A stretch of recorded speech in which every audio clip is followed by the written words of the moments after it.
Muy queridos hermanos, quiero ofrecer una contextualización y una explicación de las lecturas que vamos a escuchar durante la celebración eucarística del próximo domingo 30 del tiempo ordinario.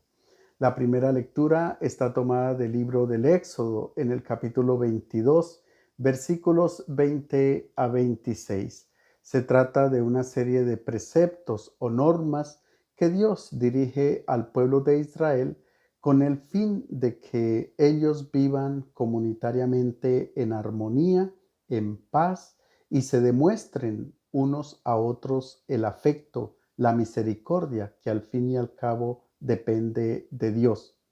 Después de que Dios da las 10 palabras, los 10 mandamientos, aparece una serie de normas comunitarias que nosotros llamamos el código legal, de tal manera que el pueblo de Israel las pueda asimilar y practicar diariamente. No oprimirás ni maltratarás al emigrante, porque ustedes fueron emigrantes en Egipto. No explotarás a viudas ni a huérfanos, porque si los explotas y ellos gritan a mí, yo los escucharé. Se encenderá mi ira contra ustedes y los haré morir a espada, dejando a sus mujeres viudas y a sus hijos huérfanos. Si prestas dinero a uno de mi pueblo, a un pobre que habita contigo, no serás con él un usurero cargándole de intereses. Si tomas en prenda la ropa de un prójimo, se la devolverás antes de ponerse el sol, porque no tiene otro vestido para cubrir su cuerpo y para acostarse. Si grita a mí, yo le escucharé, porque yo soy compasivo. El primer precepto hace referencia al emigrante. Por lo general, una persona que va a otro país se siente desorientada y muchas personas nativas abusan de una u otra manera de los emigrantes. Pues en Israel esto no puede suceder porque el pueblo de Israel tiene la experiencia que en una y otra ocasión ha estado por fuera de su territorio y sabe lo que significa estar fuera de su tierra. Entonces, con el emigrante debe haber la máxima compasión. De hecho, cuando en el libro del Deuteronomio, en el capítulo 26, se habla de la identidad y la historia del pueblo de Israel, se dice, mi padre era un arameo errante que bajó a Egipto y residió allí. Para el pueblo de Israel no puede haber discriminación de ninguna índole, ni de raza, ni de nación, ni de religión, porque todos somos hermanos en este mundo. El segundo precepto hace referencia a las viudas y a los huérfanos, las personas que carecían de protección en la comunidad del pueblo de Israel. Siempre la mujer tenía a su marido que velaba por ella y el hijo a sus padres. Pero si la mujer se queda viuda y los hijos huérfanos, ¿quién?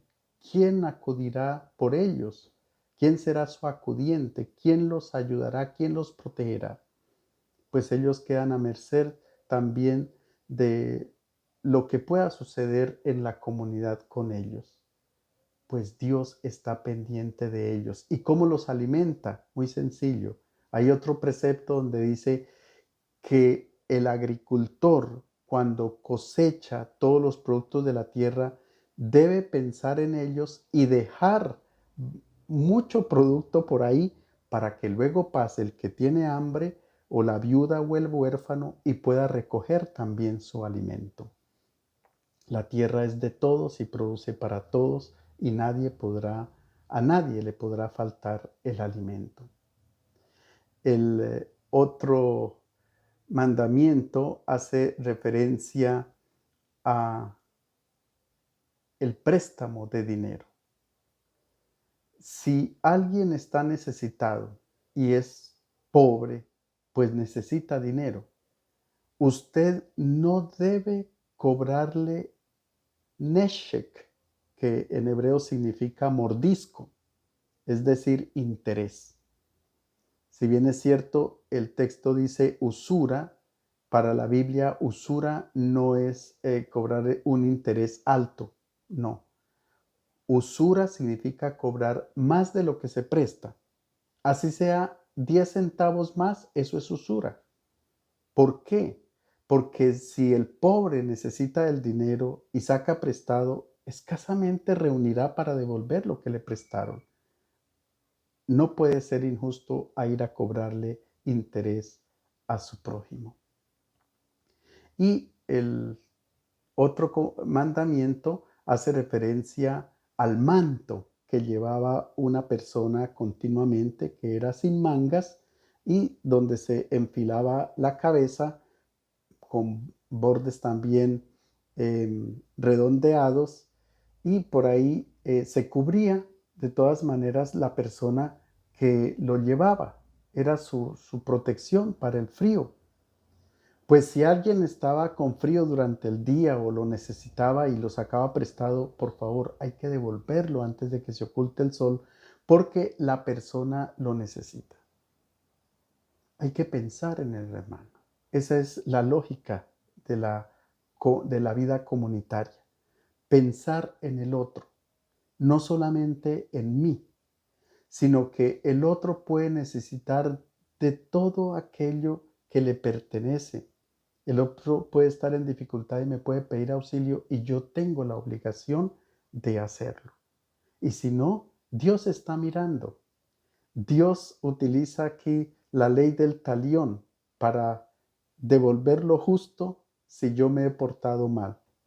Noten ustedes que el texto dice que a Dios le da mucha rabia, sobre todo cuando se explota al huérfano y a la viuda. Personas desprotegidas de una u otra manera tendrán que encontrar la ayuda de cada uno de nosotros en cualquier circunstancia de la vida. Dios está pendiente del amor a nuestros hermanos. La segunda lectura está tomada de la primera carta del apóstol San Pablo a los tesalonicenses en el capítulo 1, versículos 5 a 10. Continuamos con la lectura de este texto en su primer capítulo, donde vemos cómo Pablo sigue emocionado al ver el progreso que tiene la comunidad de Tesalónica en su vida cristiana.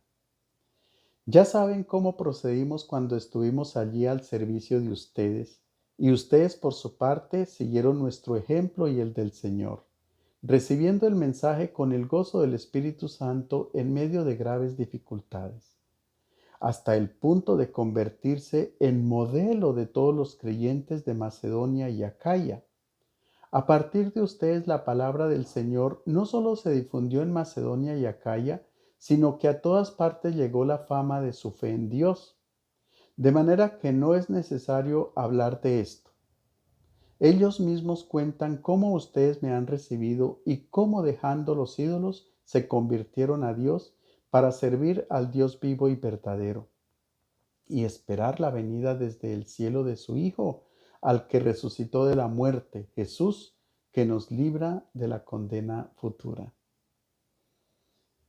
El apóstol hace énfasis en cómo los habitantes de Tesalónica acogieron el Evangelio con el gozo del Espíritu Santo en medio de las dificultades.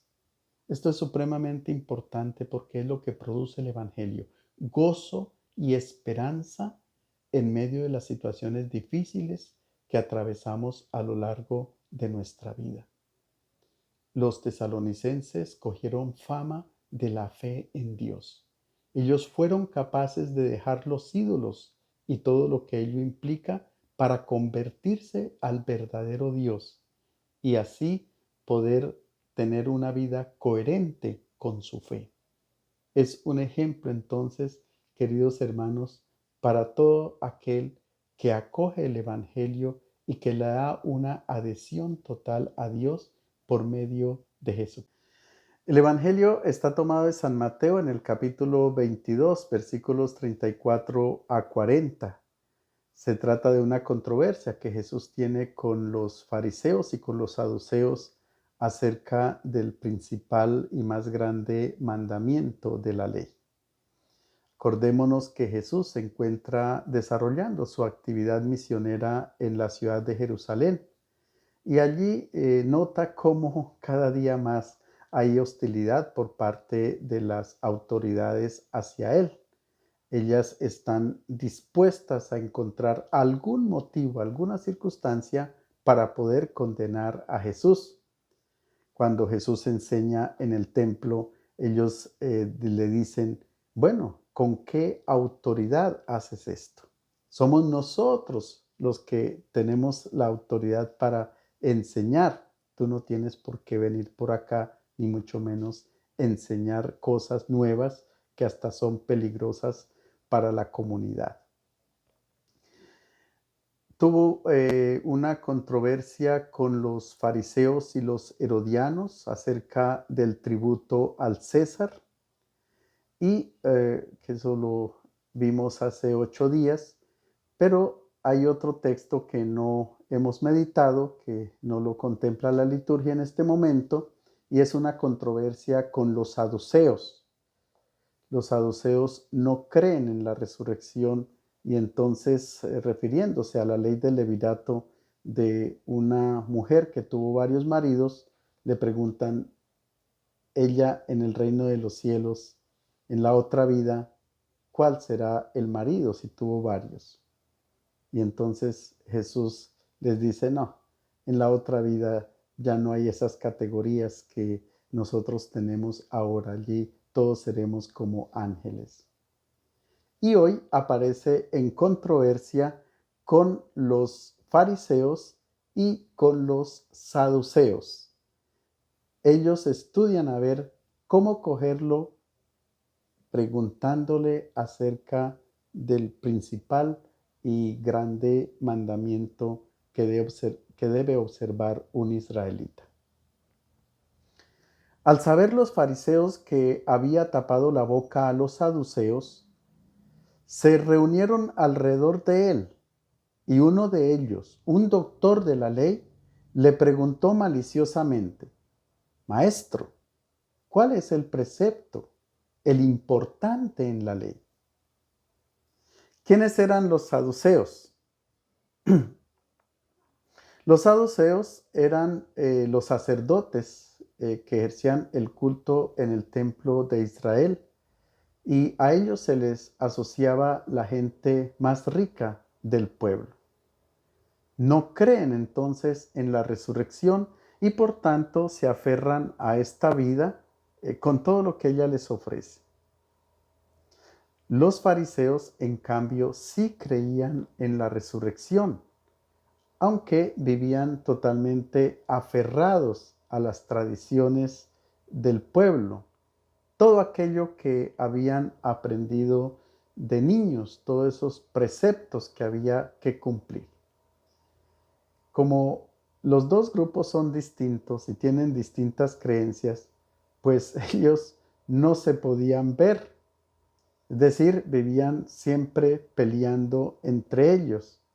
De hecho, que en el libro de los Hechos de los Apóstoles, en el capítulo 23, cuando el jefe militar Lisias presenta ante el procurador romano Félix a Pablo para que sea juzgado, allí se encuentran los dos grupos, los fariseos y los saduceos.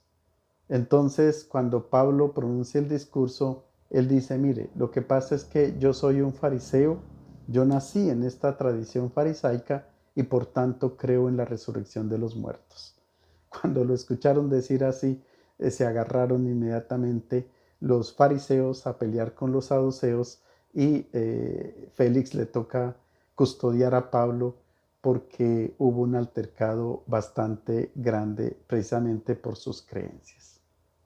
Entonces, estas personas que entre sí eran enemigos, ahora se unen porque tienen una causa común. ¿Cuál es la causa común? Atacar a Jesús. Entonces, ahí sí, porque para ambos grupos Jesús se presenta como una persona incómoda. Entonces tienen que unirse a ver si pueden lograr su objetivo. Ellos lo hacen de buena fe. ¿Por qué? Porque desde niños, como he dicho antes, aprendieron esas tradiciones y viven apegadas a ellas. No importa la razón, lo que importa es la tradición. No logran coger la novedad que está ofreciendo Jesús, la novedad del Evangelio. A nosotros también nos puede pasar lo mismo. Vivimos aferrados a unas cosas que a lo mejor no tienen tanto sentido, pero como lo hemos hecho toda la vida, ahí nos apegamos y no aceptamos la novedad, el gozo y la alegría que nos ofrece el Evangelio y sobre todo la liberación de muchas cosas. Pues bien, ellos se preparan muy bien a ver cómo pueden coger a Jesús en una cuestión que les resulte útil para poderlo acusar ante el Sanedrín. Se acerca entonces un nomikos en griego, es decir, un doctor de la ley, uno que estaba muy preparado en la ley, que sabía y entendía de la Torá al derecho y al revés. Notemos que ellos tenían 613 preceptos en la Torá, 613 mandamientos, de los cuales 365, que son los días del año, tenían carácter negativo, es decir, eran prohibiciones. No, no, no, no. Y 248, que en esa época se entendían eran las partes del cuerpo humano, eran de carácter positivo, es decir, obras que había que cumplirse. Las mujeres solo estaban obligadas a cumplir los mandamientos negativos, en cambio los hombres tenían que cumplir todos los 613 preceptos. Pues bueno, en medio de tantos preceptos que se hacía imposible para un israelita poderlos cumplir todos, en medio de todas estas normas, ¿cuál es el mandamiento grande? No el más grande, no. Es el grande, como quien dice el único. Pues bien, el único mandamiento grande es el que Dios observa desde el momento en que hace la creación, es decir, el sábado, el reposo sabático. Dios descansa de la creación y el hombre tiene que hacer exactamente lo mismo que Dios. La pregunta que le hacen no es para nada inocente. Ellos saben que Jesús sabe eso y esperan esa respuesta. Y si Jesús dice que es el sábado, pues inmediatamente ahí le van a decir, bueno, y si es el sábado, ¿tú por qué no lo observas? Pero Jesús responde lo siguiente: amarás al Señor tu Dios con todo tu corazón, con toda tu alma y con toda tu mente. Este es el precepto, el importante. Notemos que Jesús responde con lo más preciado que tenían los israelitas, que era el Shema Israel. Escucha, Israel.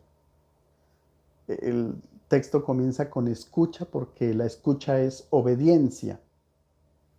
El texto dice, escucha, oh Israel, el Señor es nuestro Dios, el Señor es uno.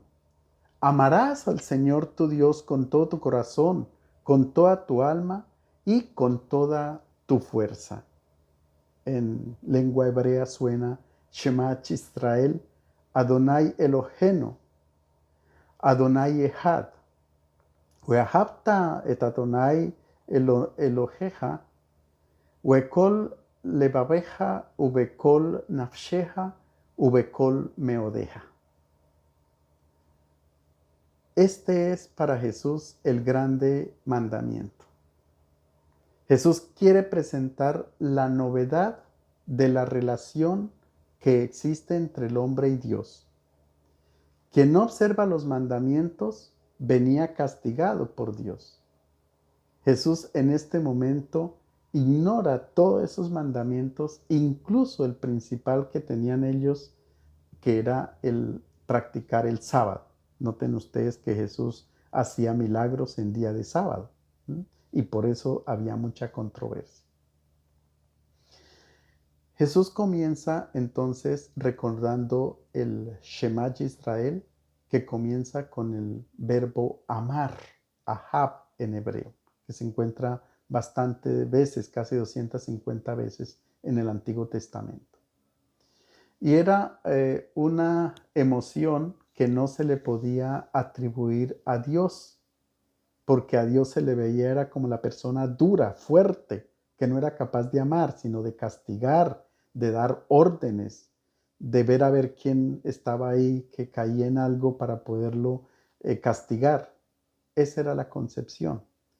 En cambio, había en el paganismo una concepción distinta. Allá sí el verbo amar se le atribuía a las divinidades, pero tenía otra connotación que era los cultos de orden sexual que se dirigían a esas divinidades. Entonces el pueblo de Israel no adaptaba el verbo amar para sus creencias en Dios porque no lo retenía para nada oportuno. Son los profetas los que comienzan a hablar del amor de Dios para con su pueblo, especialmente el libro del profeta Oseas presenta la imagen de Dios como el esposo y Israel es la esposa, y entonces las relaciones deben ser de amor gratuito del esposo hacia la esposa y de la esposa hacia el esposo.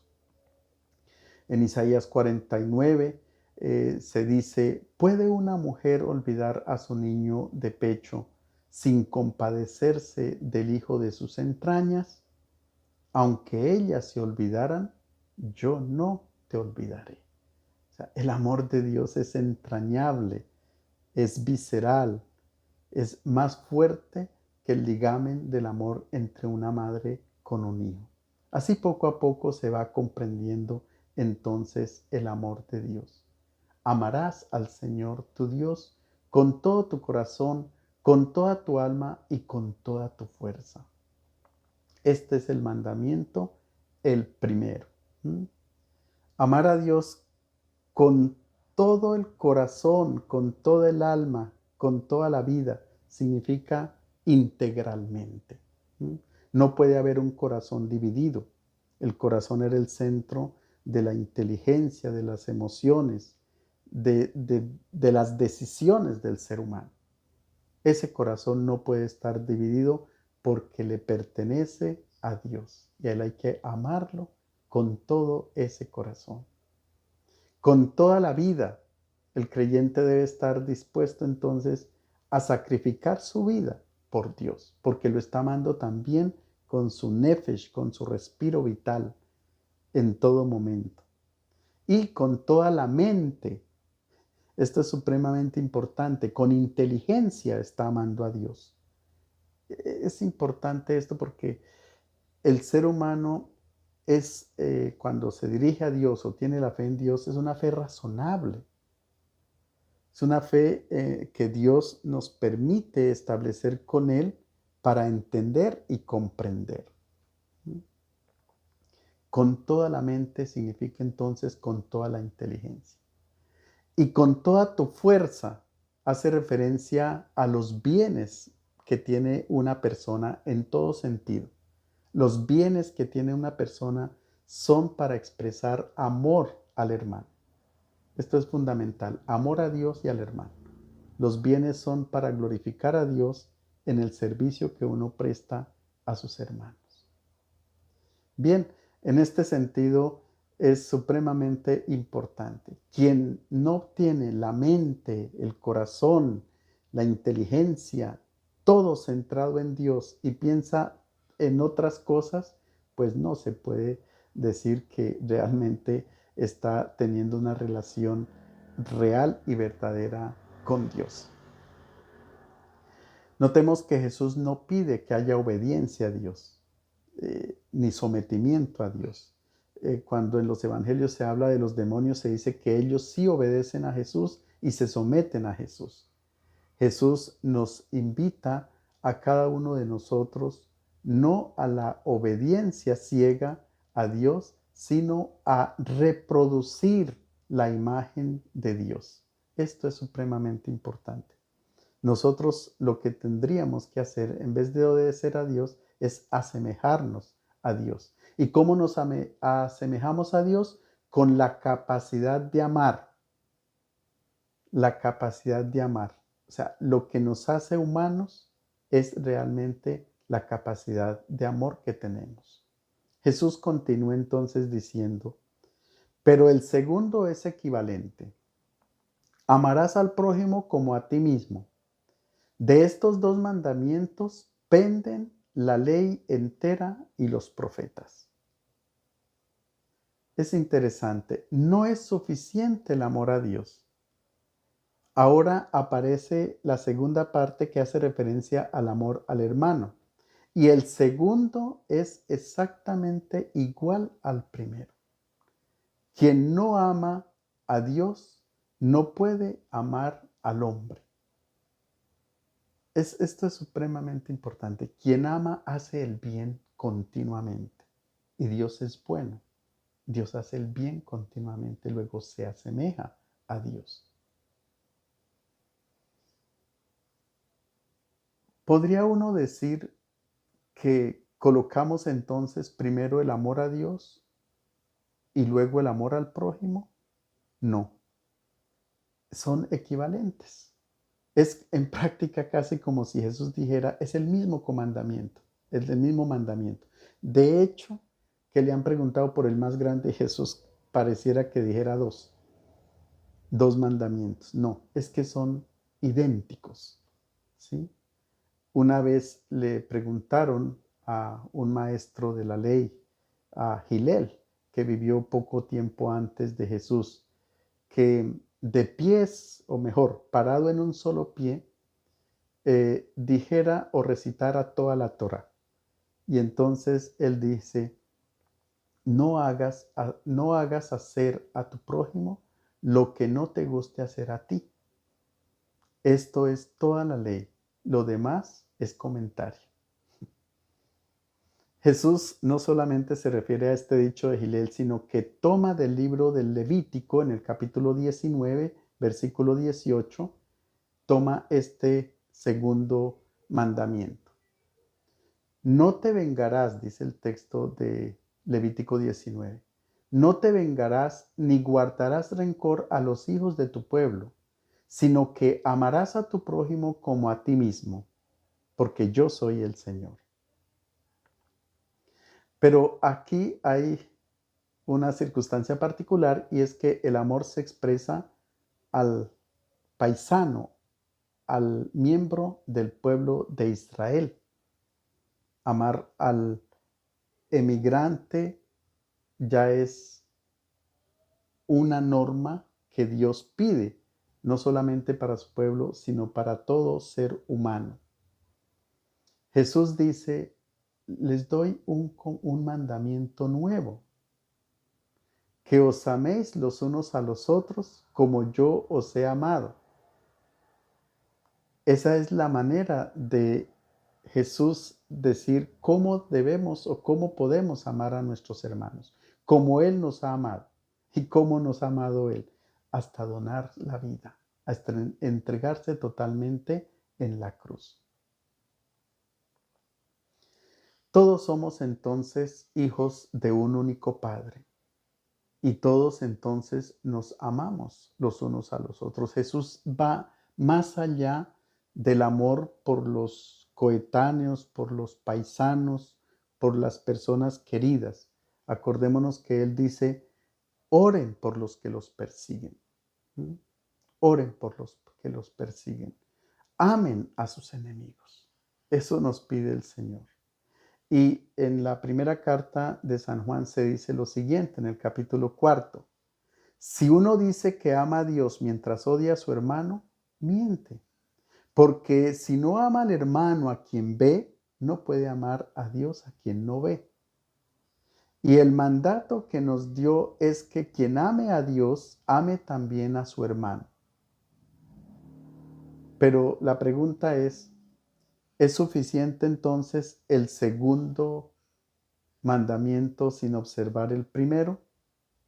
Muy difícil para quien no tenga la fe en Dios poder amar al hermano.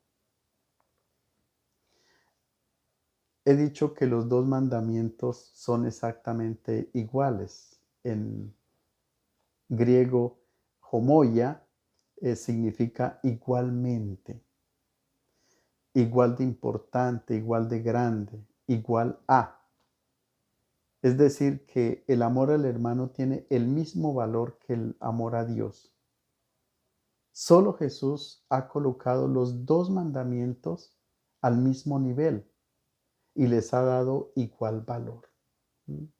Pablo va a decir en la carta a los Gálatas, toda la ley se cumple en un precepto. Amarás a tu prójimo como a ti mismo. Y recomienda a los romanos que la única deuda que tengan con los demás sea la deuda del amor mutuo, porque quien ama no hace mal al prójimo. Por eso el amor es el cumplimiento pleno de la ley.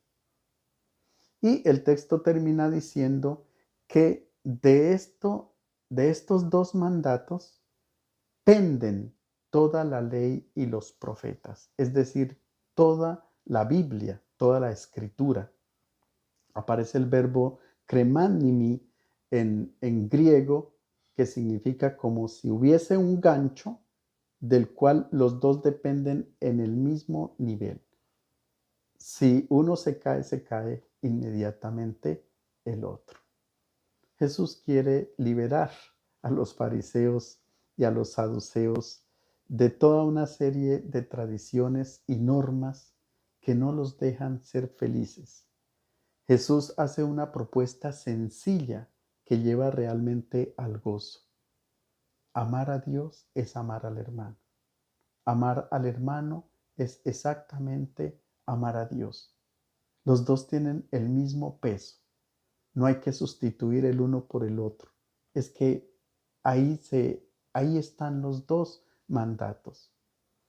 Si Dios nos ha amado tanto, también nosotros nos tendríamos que amar unos a otros, dice dice San Juan en la primera carta, capítulo 4. Yo quisiera terminar diciendo que ¿por qué tanta insistencia en que el amor a Dios es también el amor a nuestros hermanos? Porque al fin y al cabo, amar al hombre es amar a Dios, porque el amor que se hace por el hombre es el amor a la imagen de Dios, que es el ser humano. Les deseo a todos un feliz domingo.